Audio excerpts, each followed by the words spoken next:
สวัสดีจ้ามื้อนี้ซาวนึงชวนพี่น้องกินขนมจีนซาวน้ำปลาร้าหรือว่าข้าวปุ้นซาวน้ำปลาร้าสีสันจัดจ้านแซ่บนัวผักหอมนี่มีชะอมอย่างเดียวจ้าและนี่ก็มีผักบุ้งผักกระจองกะหล่ำชะอมลวกผักอย่างหลายแล้วเนาะมาลงมือกินกันเลยจ้าได้เวลายุ่มเส้นยุ่มผักกันแล้วจ้าเส้นยาวเหนียวนุ่มอย่างหลายจ้าเป็นกิโลพุ่นเนาะเบิ่งหลายแฮง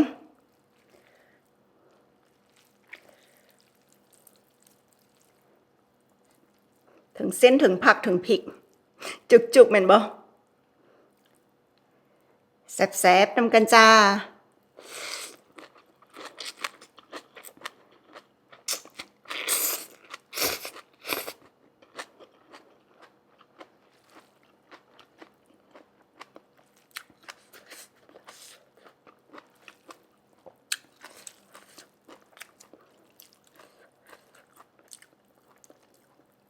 คำแรกนี่ตาแจ้งเลยจ้ะ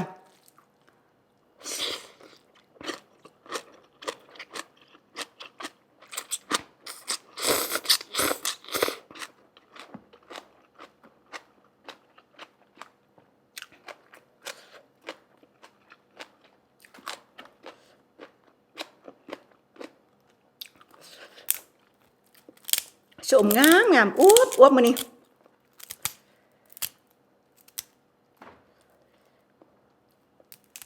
ฟังเสียงเด็ดก็กรอบแล้วเนาะ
เมนูเน้นผักกับเส้น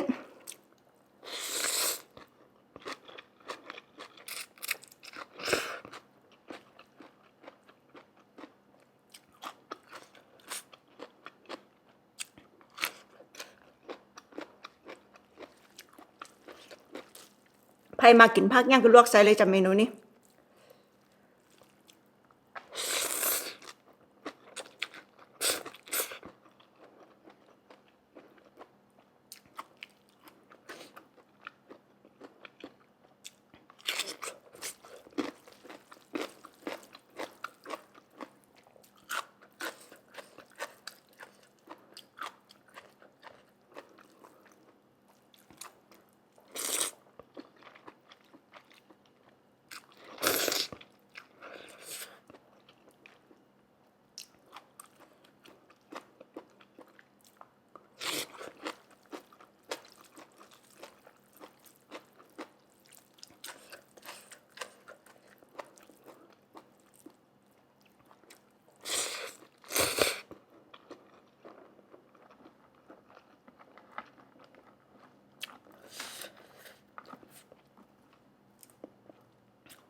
ชะอมผักประจำช่อง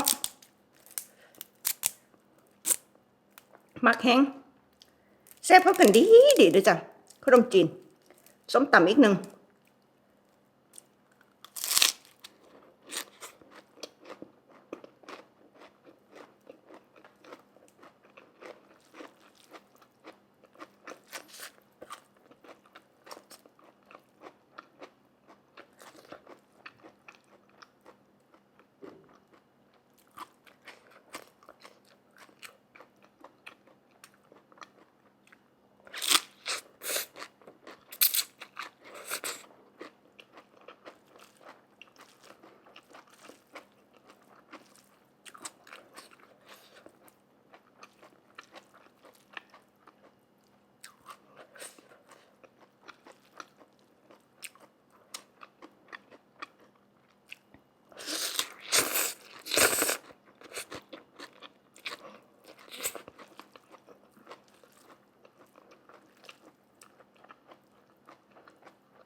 เผ็ดแซ่บนัวคักจ้ะ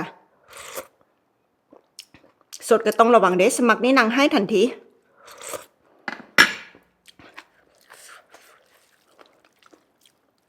พริกป่นเช้าเลยก็คั่วเองหอมๆเลย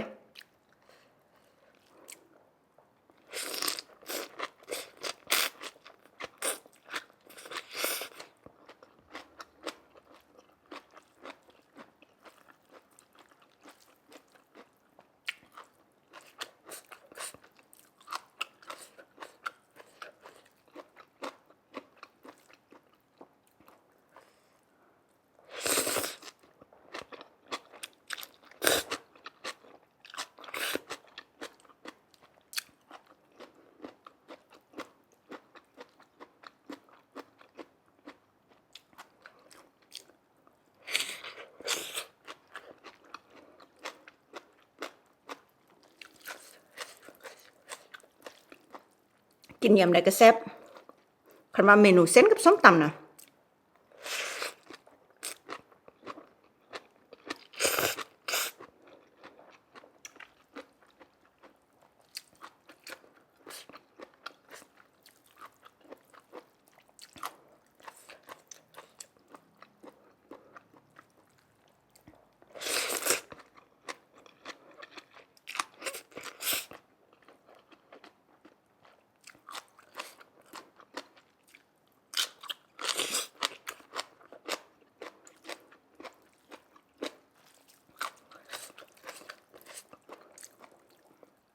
กินแป๊บเดียวก็ย่อยแล้วเมนูเส้นเช้าเลยกิน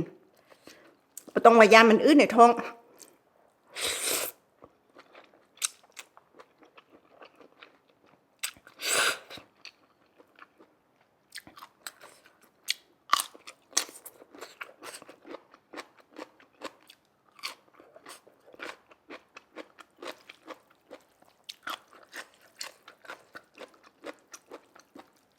ร่างกายคนเฮาบ่คือกันเนาะบางคนอาจสิย่อยยากบางคนย่อยง่าย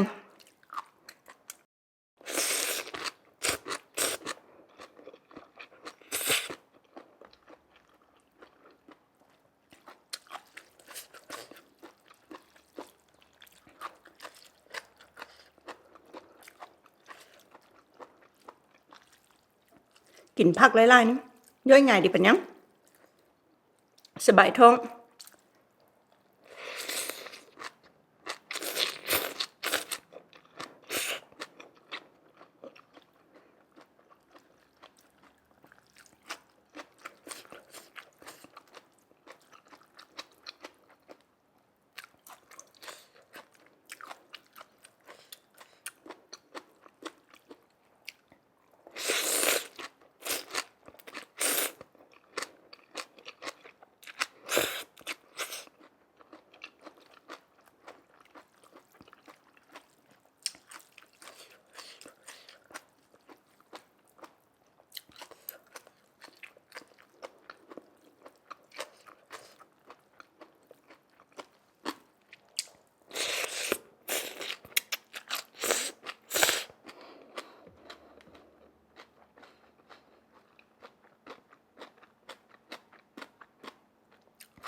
ไผเบิ่งแล้วอดใจบ่ไหวฟ้าวไปจัดแซ่บๆนำกันเลยจ้ะเฮ็ดบ่ยากเนาะนี่ปลาร้าน้ำปลาผงชูรสน้ำตาลแค่นี้ก็แซ่บแล้วมักรสใดเฮาก็ปรุงเอาเค็มนัวเผ็ดต้มน้ำปลาร้านัวๆ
ขอบคุณการติดตามรับชมไว้พบกันใหม่คลิปหน้าจ้าสวัสดีจ้า